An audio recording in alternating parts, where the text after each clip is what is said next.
e a mensagem da cruz, elas caminham junto. Tu és o Cristo, Filho do Deus vivo. Em seguida ele vem dizendo que ele deveria morrer na cruz. E quando Pedro se escandaliza, ele ainda vai dizer: não é só eu, cada um vai ter que negar-se a si mesmo, tomar a sua cruz também e me seguir. Então é uma mensagem poderosa. O que se segue depois disso, capítulo 17, eu vou fazer a leitura até o versículo 13, que trata da transfiguração. Depois nós estaremos fazendo a leitura dos outros tópicos. Diz assim: 6 dias depois, tomou Jesus consigo a Pedro, a Tiago, a João, irmão deste, e os levou em particular a um alto monte. Ali ele foi transfigurado diante deles. O seu rosto resplandeceu como o sol, e as suas vestes se tornaram brancas como a luz. E então lhes apareceram Moisés e Elias falando com ele. Pedro disse a Jesus: Senhor, bom é estarmos aqui. Se queres, façamos aqui 3 abrigos: um para ti, um para Moisés e um para Elias. Estando ele ainda a falar, uma nuvem luminosa os cobriu. E da nuvem saiu uma voz que dizia: Este é o meu filho amado, em quem me comprazo. A ele ouvi. Os discípulos, ouvindo isso, caíram com o rosto no chão, tomados de grande medo. Aproximando-se Jesus, tocou-lhes e disse: Levantai-vos e não tenhais medo. Erguendo eles os olhos, a ninguém viram, senão unicamente a Jesus. Enquanto desciam do monte, Jesus lhe ordenou: a ninguém contais a visão, até que o Filho do Homem seja ressuscitado dentre os mortos. Os discípulos o interrogaram: Por que dizem os escribas que é mister, ou necessário, que Elias venha primeiro? Jesus lhes respondeu: Certamente Elias virá primeiro e restaurará todas as coisas. Mas digo-vos que Elias já veio e não o conheceram, mas fizeram-lhe tudo o que quiseram. Assim farão eles também padecer o Filho do Homem. Então entenderam os discípulos que lhes falara a respeito de João Batista. Amém?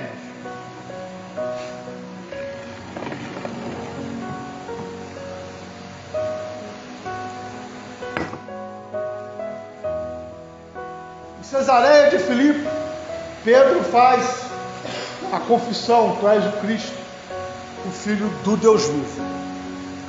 Logo após essa confissão, Cristo começa a falar sobre como era necessário ele padecer e morrer, como era necessário ele padecer e morrer crucificado.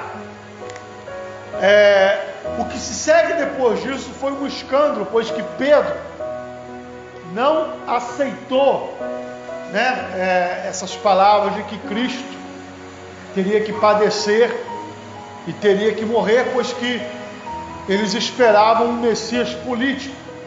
Eles esperavam um Messias que viesse promover um levante, uma revolução política, para poder libertá-los do jugo do Império Romano. Ok? Então, esse era o principal motivo do porquê eles tiveram dificuldade de compreender o ministério de Jesus Cristo. O ministério de Cristo é um ministério não político, mas um ministério espiritual.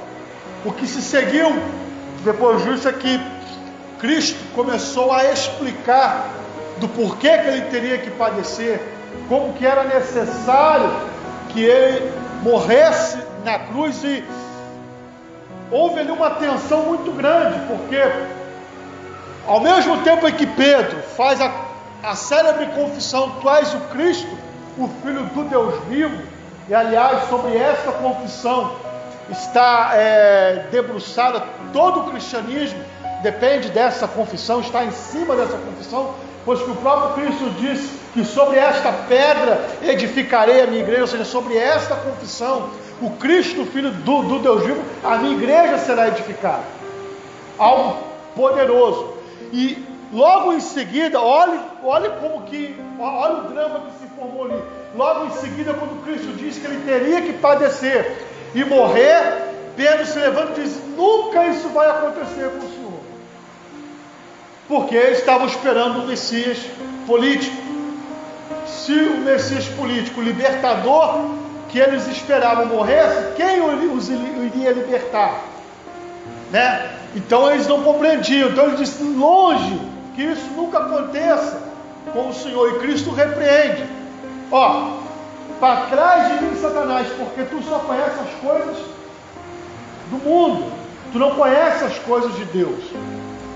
Então, no mesmo diálogo, Pedro diz: Jesus disse: bem-aventurado és tu, Pedro, porque não foi carne nem sangue que te revelou, mas foi o Espírito de Deus.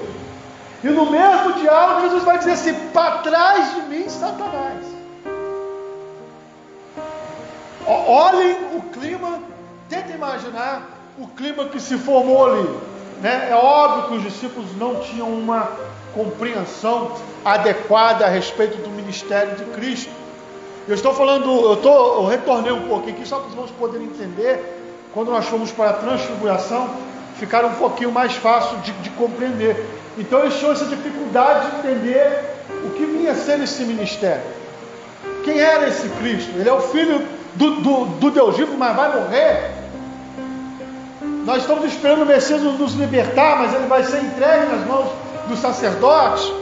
Como que funciona isso?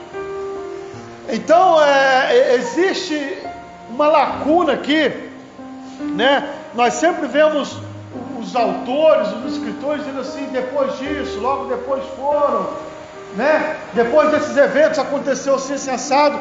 Mas aqui Mateus e Marcos também, nesse evento, eles vão dizer que passaram-se 6 dias.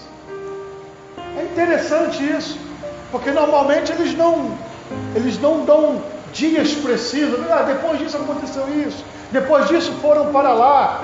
Não dão detalhamento de dias, mas aqui parece que há uma lacuna, ok? Aconteceu esse drama que nós vemos aqui, tá? Alguns preferem chamar de crise, mas enfim, aconteceu esse evento aqui que ficou aquela situação meia pesada, meia carregada, e alguns comentaristas gostam até de achar, né? Eles comentam assim, de que houve um período de silêncio nesses 6 dias. Nós não podemos afirmar que houve um período de silêncio, mas dá a impressão de que o clima ficou carregado. Realmente parece que ficou carregado, porque não se relata mais nada nesse período. Simplesmente ele diz: aconteceu isso, houve uma discussão, o assunto ficou pesado, né? Porque eles não compreendiam, eles não entendiam a questão do Messias sofredor. Eles queriam um Messias glorificado, mas não um Messias sofredor. Ok? Então tinha essa dificuldade. Passados 6 dias, então inicia isso aqui, ó. 6 dias depois, quase uma semana, né? Tomou Jesus consigo a Pedro, a Tiago, a João, irmão deste, e os levou em particular para um alto monte. Então Jesus tinha o costume de se retirar para poder orar. Às vezes ele fazia isso sozinho, e às vezes ele fazia isso levando Pedro, Tiago e João, que eram os discípulos mais próximos de Jesus, tá? Então, às vezes as pessoas confundem. né, acepção de pessoas com a questão de proximidade, né? Não tem nada a ver uma coisa com a outra. A acepção de pessoas que diz ali é com respeito àqueles que Deus escolhe para a salvação, pois que Deus escolhe para a salvação pessoas de todas as classes sociais, de todas as raças, de todas as tribos, de todas as línguas, né? Pobre, rico, baixo, alto, preto, branco, enfim, de todas as classes Deus escolheu pessoas para a salvação, e nesses não há acepção de pessoas, mas para o ministério existem aquelas pessoas que são chamadas, que são escolhidas separadamente de outras. Nesse caso aqui, nós vemos que para um particular, né, mais íntimo, Jesus escolheu Pedro, Tiago e João. Mais próximo ainda do que Tiago e do que Pedro era o João, porque ele mesmo vai dizer no seu evangelho que ele era aquele discípulo que se recostava no seio do Senhor, ou seja, ele encostava a cabeça na altura do ombro, assim, no peito do Senhor, ou seja, era muito íntimo, era muito apegado do Senhor. Então existem aí esses níveis de intimidade, de particularidade. E aqui Pedro, Tiago e João, ali ele foi transfigurado diante deles. O seu rosto resplandeceu como o sol, e as suas vestes se tornaram brancas como a luz. Foi um evento extraordinário que nós vemos relatados aqui com palavras tão simples, né? Mas vocês tentem imaginar aqui o contexto, tentem imaginar um todo. No capítulo 16, Pedro confessando, sendo repreendido, Cristo dizendo que teria que morrer crucificado, cada discípulo teria que pegar a sua cruz e carregar, o clima pesa, e 6 dias de silêncio, não que eles não conversaram, mas dá a entender que nesse assunto não foi tocado mais, e de repente eles se retiram para o monte, e Cristo, parece que é uma resposta de Cristo para eles, mais do que agora com palavras, simplesmente uma resposta para eles verem do que ele estava falando no capítulo anterior. E a Bíblia vai dizer aqui que ele se transfigurou diante dos olhos deles. Tá? A palavra transfigurar no grego ali é metamorfo, da onde se origina metamorfose, ou seja, transformação. Cristo se transformou, se transfigurou. Tá? Um outro texto que vai usar essa mesma palavra está lá em Romanos, no capítulo 12, quando Paulo diz assim: mas transformai-vos pela renovação do vosso entendimento. Metamorfose é transformar. Aonde que é aplicada essa palavra metamorfose? Por exemplo, na biologia, nós vemos que alguns animais passam por esse processo de metamorfose. Por exemplo, a lagarta, né, que entra num casulo, e quando ela sai uma espécie totalmente diferente, não mais associada a uma lagarta, sai uma borboleta ou uma mariposa. Então essa palavra ela é uma palavra que serve para demonstrar que essa transformação é uma mudança total. Ou seja, Cristo, na sua forma como ele era conhecido até então, ele é transformado para algo completamente diferente e mais elevado. A Bíblia vai dizer aqui que nessa transformação, diante dos olhos deles, o seu rosto resplandeceu como o sol, e as suas vestes se tornaram brancas como a luz. Olhando aqui o contexto, né, sugere que essa transfiguração ocorreu à noite, ou num período da madrugada, ok?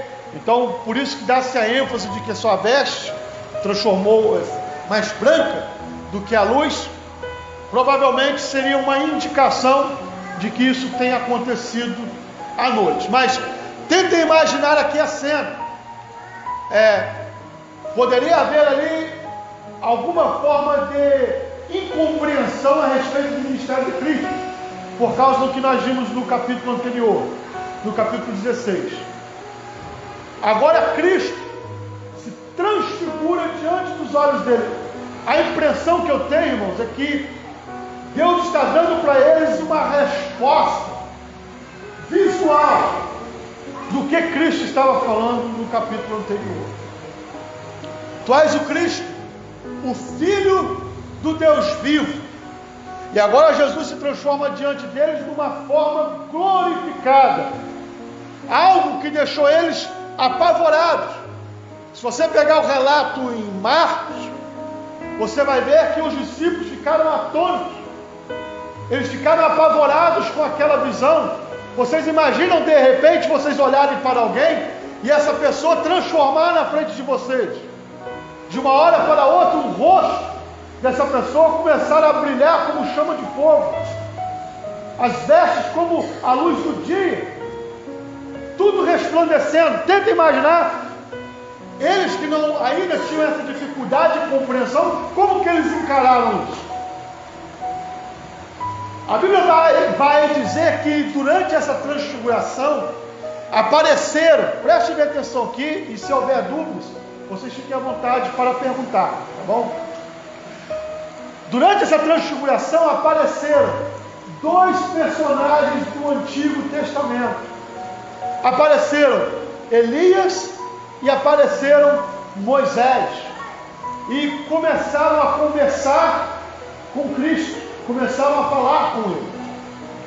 É digno de nota, irmãos, nós entendemos aqui, é que esse texto é um texto que ele usualmente é um texto que é distorcido por algumas seitas e por algumas religiões, como por exemplo o Espiritismo, que vai pegar esse texto para poder validar a comunicação entre vivos e mortos. Então eles vão dizer que na Bíblia existem textos que demonstram mortos se comunicando com os vivos, e por isso eles fazem todo aquele processo de a busca pela consulta às entidades, aos entes que já morreram. Bem, como que nós respondemos a isso? Nós vemos aqui o seguinte: Pedro e João Moisés e Elias não conversaram com Pedro, Tiago e João. Eles apareceram e conversaram apenas com Jesus. Então, é digno de nota, tá? Nós olharmos para o texto com cuidado e nós analisarmos isso. Primeiro, Cristo se transfigura, tá? Se transfigura na sua forma glorificada. Aparecem Moisés e Elias conversando com ele. Pedro, Tiago e João ficam apavorados ao ver essa visão. Tanto que, no livro de Mateus, Pedro vai dizer assim: Senhor, é bom que eu faça abrigo, um para o Senhor, um para Moisés e um para Elias, ok? E depois disso uma nuvem cobre eles. Em Marcos dá um detalhe que Mateus não dá, é de que Pedro não sabia o que estava dizendo porque estava apavorado, ok? Então eles foram tomados de um pavor tão grande ao ver essa visão, que Pedro começou a falar até sem saber o que estava falando, ou seja, ele estava realmente apavorado. Com certeza ocorreu ali algum tipo de desorientação com relação a Pedro, começou a falar sem saber o que estava falando, ok? Em momento algum vai dizer que Moisés e Elias falou com Pedro. Pedro falou com Jesus. Tá? Então é importante nós fazermos essa distinção. Por quê? Porque todo o Antigo Testamento, tá? Existem leis específicas aonde Deus proíbe a prática, né, da necromancia, ou seja, falar com os mortos, aqueles que buscam consultar aqueles que já morreram. seria, né, poderia se entender uma contradição se, por exemplo, Moisés, Elias não, porque Elias subiu vivo, mas se Moisés estivesse, por exemplo, conversando com Pedro, poderia se sugerir uma contradição. Então, irmãos, não falaram. Foi uma visão do Cristo glorificado, como a visão de João, quando João chega no céu e ele viu ali as almas, por exemplo, daqueles que morreram martirizados. Ok? Ele viu. Ele teve uma visão, mas não houve um contato particular específico. Então, quando essas seitas querem usar esses textos para poder avalizar as suas práticas antibíblicas, as suas práticas ocultas, nós sabemos que se trata de distorção. Mas isso aqui, irmãos, é só um parênteses para os irmãos poderem estar a par, né, dessa problemática que existe nesse texto. Uma outra coisa interessante, que é digno de nota aqui, é que esse evento é uma resposta, tá, visual de Deus para os discípulos. E nós vemos ali, baseado no capítulo anterior, a dificuldade deles. Houve um período de silêncio, de quase uma semana, e agora Jesus se transfigura diante dos olhos dele, e agora ele não vai mais dizer que ele é o Messias. Eles vão ver na prática como que é isso. Olha que coisa interessante. Então, Jesus se transfigura, aparece Moisés e Elias. O interessante aqui é a representatividade que Moisés e Elias exercem ali. Por quê? Porque vocês vão ver no Novo Testamento, sempre, às vezes, Jesus é um que sempre fala, né, a respeito de, sempre mencionando Moisés, ou a lei, e os profetas. Já leram isso? Citando alguma coisa, alguma passagem, está escrito na lei e nos profetas. Assim dizia a lei e os profetas. E aparece ali Moisés representando a lei, porque Moisés foi o mediador da antiga aliança, a lei veio através de Moisés, e Elias, que representa o ministério profético, pois o primeiro profeta que nós vemos com grande evidência nas Sagradas Escrituras foi o profeta Elias. Ok? Elias foi tomado vivo aos céus, é o que as Escrituras dizem, mas a Bíblia diz que Moisés, ele morreu. Uma coisa que é bem interessante a gente ressaltar também, que havia aqueles que não criam, como, agora eu não lembro se eram os essênios ou se eram os saduceus, se alguém puder me ajudar aí, um desses dois grupos não criam na ressurreição de mortos, ok? Não criam na ressurreição de mortos. E um dia eles, indagando a Cristo a respeito disso, Jesus vira para eles e diz assim, se não há ressurreição de mortos, se Deus não é Deus dos mortos, porque não há ressurreição, por que Deus diz, eu sou Deus de Abraão, Isaac e Jacó, sendo que esses já tinham morrido? Deus não é Deus dos mortos, senão dos vivos. E calou eles. O que acontece aqui? Nós temos o costume de interpretar os textos e as situações apenas do prisma humano, ok? Apenas do prisma humano. Isso gera um pouco de dificuldade quando nós vamos analisar a Deus, como que Deus enxerga a situação, porque Deus não enxerga do prisma humano, Deus enxerga da ótica divina.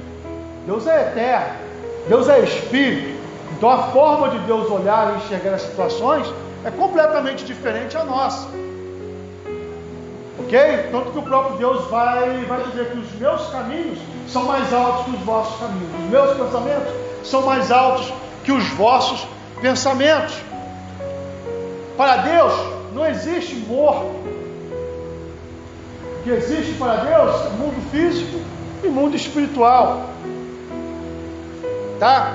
Não existe essa distinção que nós fazemos. Ok? Essa tão grande separação, morto e de vivo. Deus olha apenas no prisma físico e espiritual. Está dando para vocês entenderem? Amém? Se tiverem alguma dúvida, vocês podem perguntar. Então nós vemos aqui algo extraordinário. Aparece Moisés e aparece Elias falando com o Senhor, reforçando aquilo que Jesus falou. Deus não é Deus de mortos, mas é Deus de vivos. Parece Moisés e Elias simbolizando o quê? Que seja no plano físico ou seja no plano espiritual, todos aqueles que morrem, servos de Deus, estão vivos diante do Senhor. Ok? Vamos lá. Então lhes apareceram Moisés e Elias falando com ele. Pedro disse a Jesus: bom é que estamos aqui, se queres façamos aqui 3 abrigos, um para ti, um para Moisés e um para Elias. Estando ele ainda a falar, uma nuvem luminosa os cobriu, e da nuvem saiu uma voz que dizia: este é o meu filho amado, em quem me comprazo, a ele ouvi.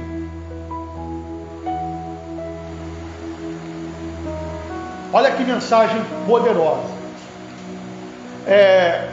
Para um judeu, naquela época, nuvem tinha um significado poderoso, muito mais do que para nós, que às vezes lemos de forma descuidada ou desatenta e não percebemos com detalhes, algumas coisas que acontecem no texto sagrado. Mas para o judeu, a nuvem remete ao milagre do Antigo Testamento, pois que a nuvem representava o quê? Proteção, e representava direção, pois que a Bíblia vai dizer que uma nuvem, enquanto o povo estava no deserto, uma nuvem cobria eles durante o dia e os protegia do sol. E essa mesma nuvem, ela se deslocava apontando a direção que eles deveriam caminhar no deserto, e quando essa nuvem andava, eles então se deslocavam e acompanhavam essa nuvem. Ok? Era coluna de fogo à noite e nuvem de dia. Então aqui agora, uma nuvem os cerca e os cobre. O outro significado importante da nuvem, a Bíblia vai dizer que no Monte Sinai, aonde Deus apareceu e entregou a lei ao povo, aonde o próprio Deus citou os 10 mandamentos para o povo de Israel no deserto, Êxodo capítulo 20, a Bíblia vai dizer que o Senhor falou com o povo do meio de uma nuvem. Tá? Houve tremores, houve trovões, relâmpagos, uma nuvem que cobria o monte, e a voz do Senhor falou com o povo do meio da nuvem, a própria voz de Deus. E o povo de Israel naquela época ficou aterrorizado, com medo de morrer diante da presença de Deus, pois que a nuvem, todo aquele evento ali, Deus falando, estava simbolizando e representando a presença de Deus falando com o povo. Então, não percam a linha de raciocínio. Capítulo 16, tu é o Cristo, o Filho do Deus vivo, e esse Cristo diz que vai morrer na cruz do Calvário, e eles não entendem. Eles têm essa dificuldade de associar o Messias, o Filho de Deus, alguém divino que vai padecer na mão dos homens. Passa-se uma semana de silêncio e agora Cristo não fala mais nada. Ele apenas se transfigura diante dos olhos deles. Olha que cena poderosa. Aqueles que eram o representante da lei e dos profetas aparecem agora falando com o Cristo transfigurado, com o Cristo transformado em glória, com o seu rosto brilhando mais do que o sol, suas vestes mais do que a luz. Olha que visão e que cena poderosa. Agora uma nuvem cobre eles não conseguem ver mais nada, apenas uma nuvem. Nuvem representa presença, representa glória. A Bíblia vai dizer que quando eles fizeram a consagração do templo de Salomão, uma nuvem tomou o lugar e eles não conseguiam parar em pé. Eles não conseguiam enxergar nada, não paravam em pé porque a glória tomou o lugar. E assim acontecia também no tabernáculo. Antes do templo, nuvem simbolizando e representando a presença de Deus tomava o lugar. Agora essa nuvem cobre a Cristo. E a Bíblia vai dizer, assim como no deserto, do meio da nuvem, lá no Antigo Testamento, Deus falou com o povo, está lá em Êxodo capítulo 20. Deus fala com o povo do meio de uma nuvem. Agora essa mesma nuvem cobre a Cristo e uma voz fala com os discípulos: este é o meu Filho amado, em quem eu tenho prazer. A Ele vocês ouçam. Irmãos, eu estou arrepiado aqui, irmãos.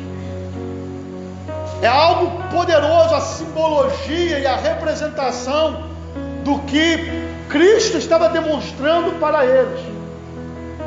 Talvez a gente leia de uma forma mais desatenta e não consiga, captar esses detalhes.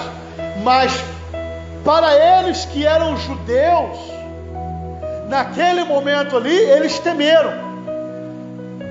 Por isso, estavam apavorados, como está lá em Marcos. Eles ficaram apavorados. Quando a voz falou de dentro da nuvem, esse é o meu Filho amado, a Bíblia vai dizer que eles se prostraram, caíram com o rosto no chão. Atemorizados, aterrorizados. Porque o que vinha para eles era toda uma imagem do Antigo Testamento, das manifestações de Deus do Antigo Testamento para com o povo. Homem nenhum verá minha face e viverá. O risco de se estar na presença de Deus de uma forma não consagrada, pois que vários sacerdotes morreram ao tentar ministrar na presença de Deus estando em pecado. Pois que Deus é santo e não suporta e não tolera o pecado. E quando eles ouvem a voz de Deus em circunstâncias semelhantes a que eles já conheciam no Antigo Testamento, eles temeram. Temeram, caíram com o rosto no chão.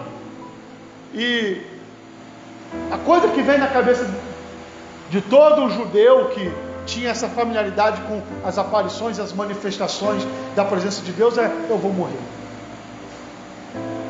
Eles temiam, pois que a presença de Deus causava temor. Não temiam porque Deus era um carrasco ou um tirano, temiam por causa da santidade de Deus. A santidade de Deus. Nós vemos isso, Isaías, quando ele vê o Senhor, a visão do Senhor assentado no trono, e ele diz o que? Ai de mim, porque eu estou morrendo, pois que eu sou um homem puro e os meus olhos viram o Senhor. Ezequiel, quando tem a visão do Senhor, irmãos, vai passar a oferta aí? Os irmãos, por favor, contribuam em nome de Jesus. Então, a mesma coisa com Ezequiel, caiu como morto. Amém? Vamos tirar as ofertas em nome de Jesus. E com essas ofertas a gente tem feito muita coisa. Eu agradeço aos irmãos que têm contribuído, tá, irmãos?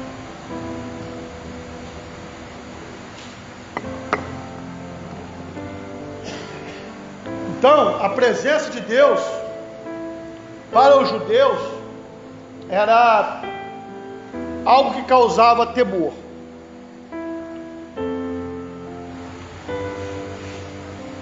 Então a voz, vamos lá, ó. E estando ele ainda a falar, uma nuvem luminosa os cobriu. E da nuvem saiu uma voz que dizia: este é o meu Filho amado, em quem me comprazo. A ele ouvi. Os discípulos, ouvindo isso, caíram com o rosto no chão, tomados de grande medo. Ok? Caíram com o rosto no chão. Sabe, irmãos, uma coisa assim que me chama a atenção é que todas as vezes que nós vemos nas Escrituras pessoas tendo um encontro com Deus e com a glória de Deus, nós vemos algo semelhante a isso aqui. Caíram com o rosto no chão, ou caíram como morto, perderam todas as forças. O outro cai gritando, dizendo que está morrendo, diante da presença de Deus. Ou seja, em João, quando João, no início de Apocalipse, ele diz que ele viu o Senhor glorificado nesses moldes aqui, olhos como chama de fogo, o rosto brilhando como o sol, cabelos brancos como a lã, pés como um latão reluzente, roupas brancas e resplandecentes. Ele diz o que? Caí como morto. E eu tenho um pouco de dificuldade, por exemplo, dessa banalização que se faz.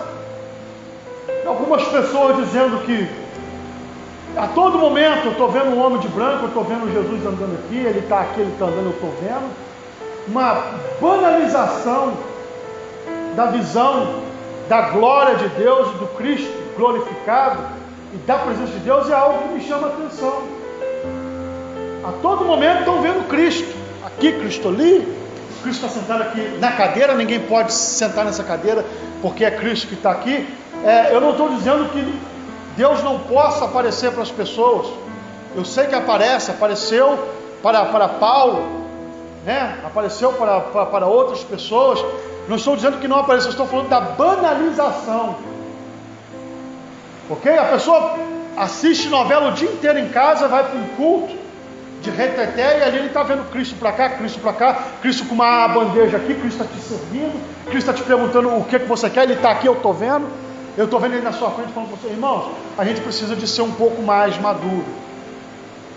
Precisamos de ser um pouco mais maduros, porque a Bíblia é a nossa regra de fé e prática. E se acontecer uma manifestação espiritual com esse cunho aqui, para você, pode ter certeza que em pé tu não vai ficar. E pode ter certeza que quando você levantar, tu não será mais a mesma pessoa. Ok? Porque é algo extraordinário. Então isso é só uma nota que eu estou fazendo aqui, um comentário à parte, porque nós vemos muita banalização nos nossos dias hoje. Deus aparece? Aparece. Ele pode manifestar e aparecer para a pessoa? Pode, mas não é à torta direito como nós vemos por aí não.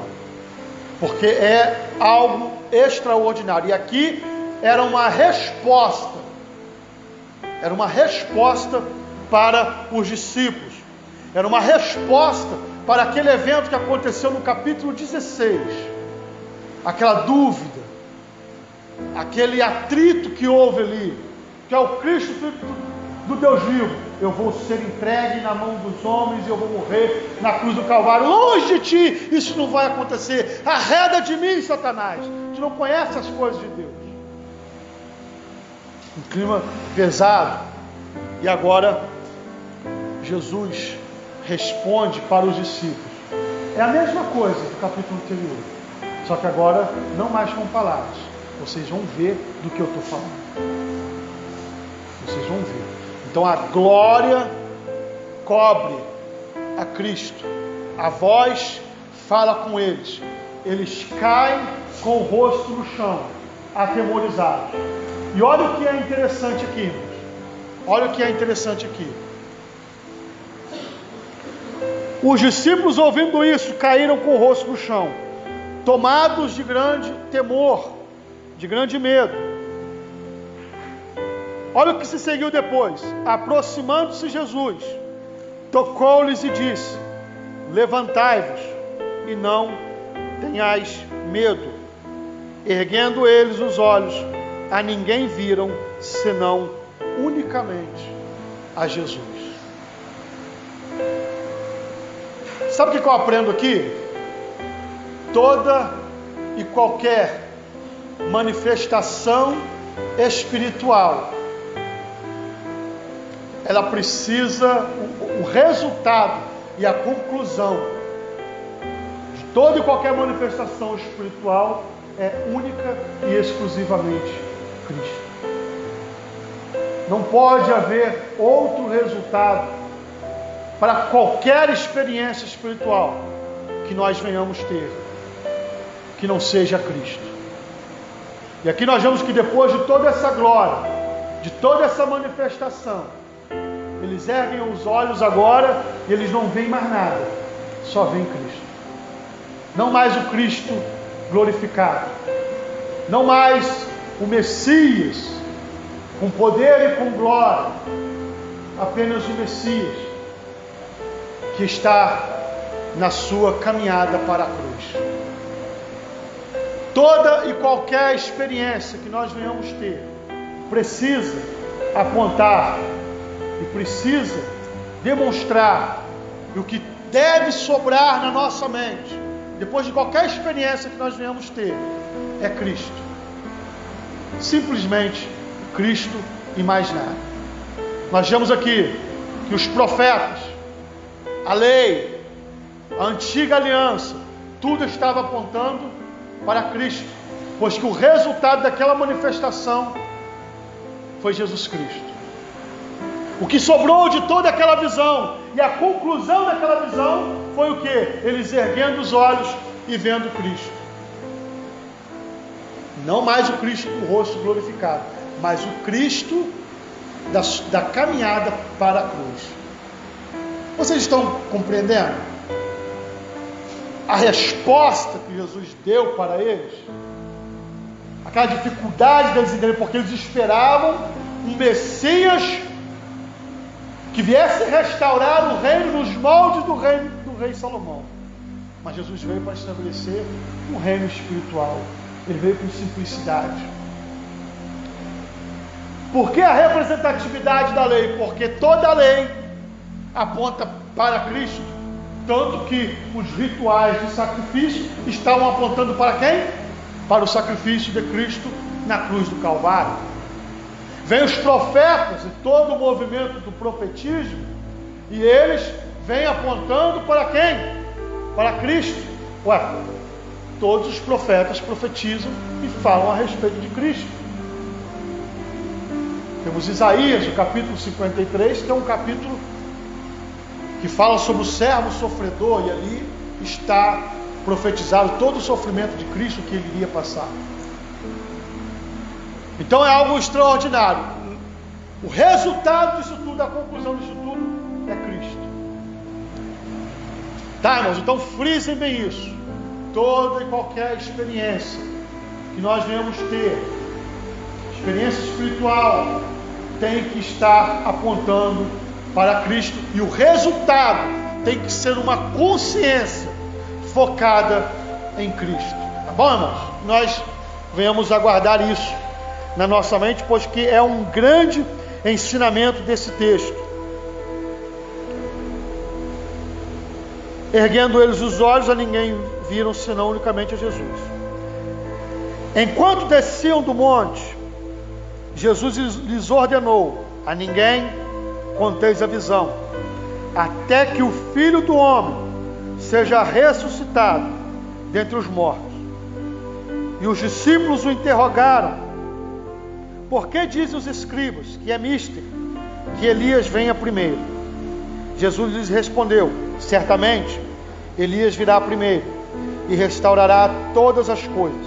Mas digo-vos que Elias já veio e não conheceram, mas fizeram-lhe tudo o que quiseram. Assim farão eles também padecer o Filho do Homem. Então entenderam os discípulos que lhes falara a respeito de João Batista.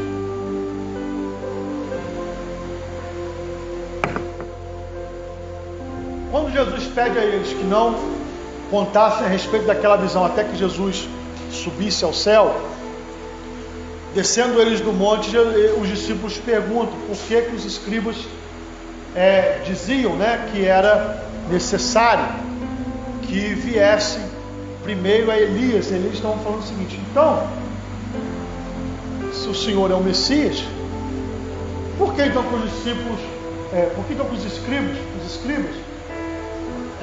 dizem que primeiro é necessário vir a Elias? Então Jesus faz uma resposta dupla.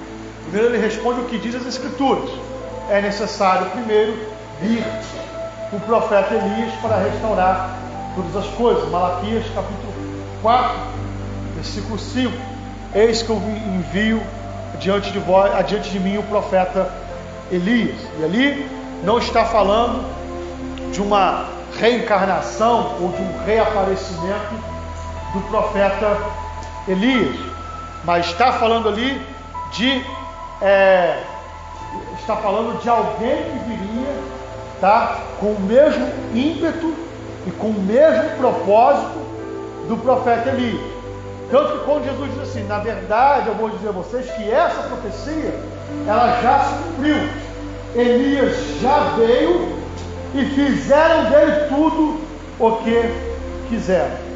Então os discípulos rapidamente associaram a profecia ao ministério profético de João Batista, que veio diante de Cristo, antes de Jesus, preparando o caminho, e ele foi martirizado por causa da mensagem do reino de Deus. Ok? Nós vemos isso aqui quando os próprios fariseus perguntavam para João Batista: quem é você? Você é um profeta? Você é Isaías? Você é Jeremias? Quem você é? E João Batista disse: eu sou a voz do que clama no deserto. Eu sou aquele que prepara o caminho do rei. Ok? Então, quem é que prepara o caminho do rei? Existia antigamente uma função chamada arauto, que eram aqueles homens que iam diante do rei preparando o caminho. Como é que funcionava isso? Se um rei tinha que viajar de uma cidade para outra, existia a estrada, e as estradas normalmente eram ruins. As estradas elas sofriam com a ação do tempo, chuva, inundação, enchente, caía árvores. Então tudo isso obstruía os caminhos. Então qual era a função do arauto? O rei vai lá, então na frente do rei, não se sabe quanto tempo antes, eles saíam e eles iam tampando os buracos, retirando pedras, cortando galho de árvores que caíam. Então eles preparavam o caminho para o rei passar. A função de João Batista que é essa: eu sou aquele que veio para preparar o caminho. Então ele veio na frente, preparando o caminho do rei, pregando uma mensagem de arrependimento, tá? Então por isso que é associado esse envio diante de vocês o profeta Elias ao ministério de João Batista, e é reforçada e reiterada pelo próprio Cristo. Elias já veio e fizeram dele o que quiseram, tá? Estava se referindo então a João Batista. Até aqui vocês têm dúvida? Alguém quer fazer alguma pergunta?